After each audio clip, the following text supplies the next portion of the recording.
Medical made চ্যানেলের পক্ষ থেকে ভিডিওটি স্টার্ট করার জন্য আপনাদের জানাই অসংখ্য ধন্যবাদ। বন্ধুরা, আজকের আমার টপিকই হলো যে হাঁপানি লক্ষণ কি। হাঁপানিতে অনেকে এই শীতকাল পড়ছে মানে অনেকে ইনহেলার ইউজ করে থাকেন। ভিডিওটির ফার্স্টেই আমি বলে দিই, আমি যে সাপ্লিমেন্টগুলোর কথা বলবো ইনহেলার 100% কিন্তু আপনার ছেড়ে যাবে। আমি কিন্তু বহু লোকের এইভাবে ইনহেলার ছাড়িয়েছি, তাই আমি আপনাদেরকে এটা কিন্তু কনফিডেন্সের সাথে বলছি। যাই হোক, অনেকে এই শীত পড়লেই হাঁপানির সমস্যা নিয়ে আসেন, আর হাঁপানির সমস্যাতে তাদের একটাই ওষুধ থাকে, সেটা হলো ইনহেলার। তো হাঁপানি কি, হাঁপানির লক্ষণ কি, অনেকে হয়তো হাঁপানিতে এই ফার্স্ট টাইম অ্যাটাক করেছেন, কিন্তু তাদের কি কি সিমটম লক্ষ্য করা যায় সেগুলো কিন্তু আমি ভিডিওতে ফার্স্ট টাইম বলবো। ভিডিওটি ওয়াচ করার জন্য আপনাদের জানাই অসংখ্য ধন্যবাদ।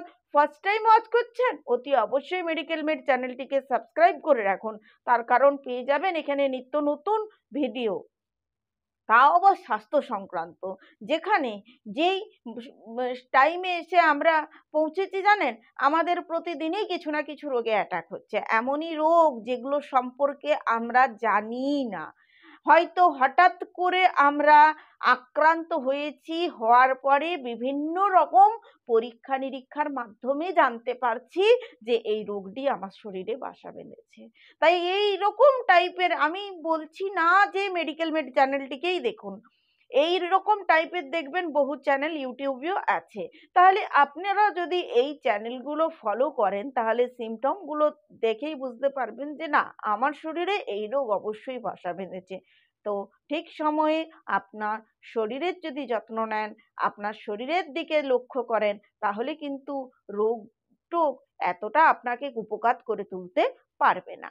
চলুন স্টার্ট করে ফেলি আমার মূল বিষয়টি। ইন্ট্রোডাকশন পর্বটি আর দীর্ঘায়িত করব না, একটু আলোচনা করে নিই হাঁপানির লক্ষণগুলো কি।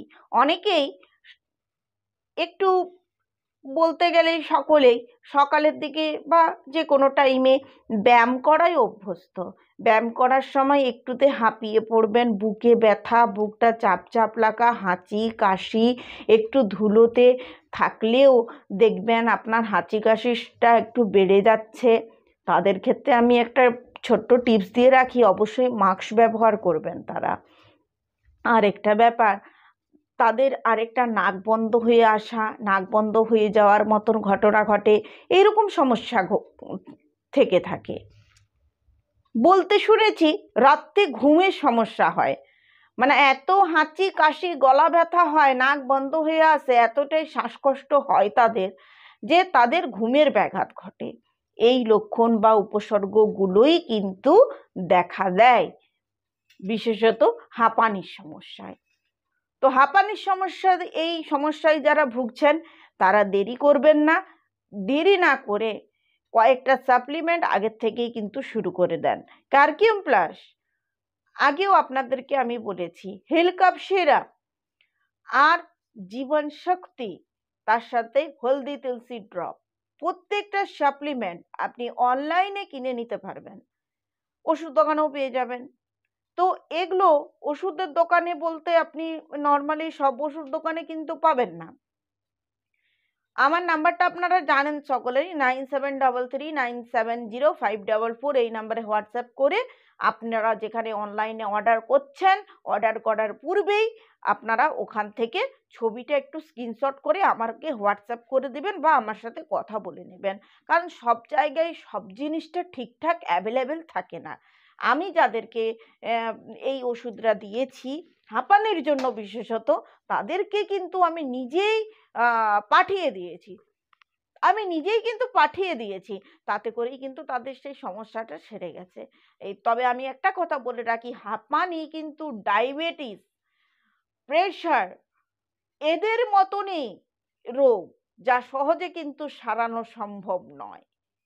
তাই আপনাকে এর ট্রিটমেন্ট যখনই করান, যে ডক্টরের কাছেই করান, ডক্টরের কাছে যে ইনহেলার আপনাকে প্রেসক্রাইব করবে সেটাও হবে দীর্ঘমেয়াদী। আর আমার কথা যে বলছি আমি সাপ্লিমেন্ট দেবো, সেটাও কিন্তু দীর্ঘমেয়াদী। আপনাকে অবশ্যই বেশ কিছু মানে নিষেধাজ্ঞা যেগুলো, সেগুলো মেনে চলতে হবে। জানি সবার পক্ষে সম্ভব নয় সবটা, তো যাই হোক, একটু আমি সেগুলো বলি। আমি প্রত্যেকের উদ্দেশ্যে বলছি, হাঁপানি কিন্তু সম্পূর্ণরূপে সারানোর কোনো উপায় নেই। হাঁপানি সারানোর জন্য কিছু বিশেষ পরীক্ষা নিরীক্ষা করাতে হয়, ফুসফুসের কিছু পরীক্ষা নিরীক্ষা হয়। সেই পরীক্ষা নিরীক্ষার উপরে বেশ করে ডক্টর যেভাবে আপনাকে থাকতে বলবে সেইভাবে কিন্তু থাকতে হবে। শরীর থাকলে সমস্যা তো আসবেই। তাই শীতের পূর্বেই আপনারা যে লক্ষণ বা উপসর্গগুলোর কথা আমি বললাম, সেই উপসর্গগুলো দেখতে পেলে অবশ্যই একজন ভালো ডক্টরের অ্যাডভাইস মতন চলুন। তিনি যে ইনহেলারটা দিচ্ছেন সেটা ব্যবহার করবেন। অবশ্যই একটা ইনহেলার দীর্ঘ সময় ধরে ব্যবহার করার পার্শ্ব প্রতিক্রিয়া থাকে।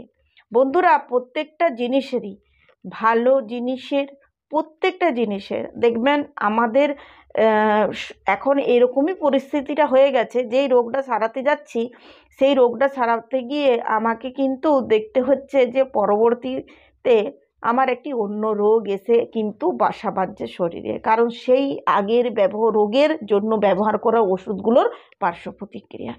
কেমন লাগলো বন্ধুরা? আমি খুব ছোট্ট করে হাঁপানির জন্য বললাম। এবার যাদের এরকম সমস্যা হচ্ছে, শ্বাসকষ্ট হচ্ছে, হাঁপানির জন্য সাফার করছেন, হ্যাঁ, তারা আমার সাথে একটু আলোচনা করতে পারেন ফোন করে, যারা বিশদে জানতে চাইছেন। আমার সাথে মেডিকেল মেড চ্যানেলের সাথে এতক্ষণ পর্যন্ত জুড়ে থাকার জন্য আপনাকে জানাই অসংখ্য ধন্যবাদ।